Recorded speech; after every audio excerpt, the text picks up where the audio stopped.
Welcome to రాజహంస TV. నేను మీ శ్రీనివాస్ రెడ్డి. చాలామంది జిమ్‌కి వెళ్ళేటప్పుడు మేకప్ వేసుకుంటూ ఉంటారు. అలా వేసుకోవచ్చా? లేదా? అనేది కూడా ఈ వీడియోలో మీకు తెలియజేస్తాను. వీడియోని తప్పనిసరిగా చూసి, లైక్ చేసి, కామెంట్ చేసి, మన బంధుమిత్రులకైతే షేర్ చేయడం మాత్రం మర్చిపోకండి. ఎందుకంటే ఇది ఆరోగ్యానికి సంబంధించి కాబట్టి. జిమ్‌కి వెళ్ళేటప్పుడు చాలామంది మేకప్ వేసుకుంటూ ఉంటారు. అది దానివల్ల చర్మం దెబ్బతింటుంది అనేసి కూడా నిపుణులు చెప్తున్నారు. సాధారణంగా వ్యాయామం చేసేటప్పుడు చర్మ రంధ్రాలు కూడా విస్తరిస్తూ ఉంటాయి. కానీ మేకప్ వేసుకుంటే చర్మ రంధ్రాలు విస్తరించకుండా మేకప్ అడ్డుగా ఉంటుంది. దీంతో సెబమ్ ఉత్పత్తి తగ్గి స్కిన్ డ్యామేజ్ అవుతుంది. దీనివల్ల కూడా వృద్ధాప్య ఛాయలు ఎక్కువగా వస్తుంటాయి. త్వరగా ముసలి వాళ్ళు అయిపోతారు.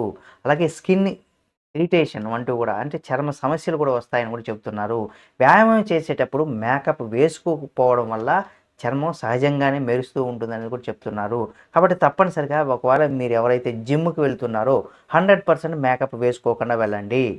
ఇది ఈ వీడియోని తప్పనిసరిగా మన బంధుమిత్రులకు షేర్ చేయండి. జిమ్‌కి వెళ్ళేవాళ్ళు తప్పనిసరిగా ఈ విషయం అనేది తెలుసుకోండి. అదే ముఖ్యంగా మేకప్ ఏసుకొని ఎళ్ళే వాళ్ళని అని కూడా చెప్పుకోవచ్చు. తప్పనిసరిగా ఈ వీడియోని మన బంధుమిత్రులకు షేర్ చేయండి. మరిన్ని వీడియోల కోసం మన రాజహంస టీవీ ఛానల్ సబ్స్క్రైబ్ చేసుకొని పక్కనే ఉన్న బెల్ బటన్ నొక్కడం మాత్రం మర్చిపోకండి.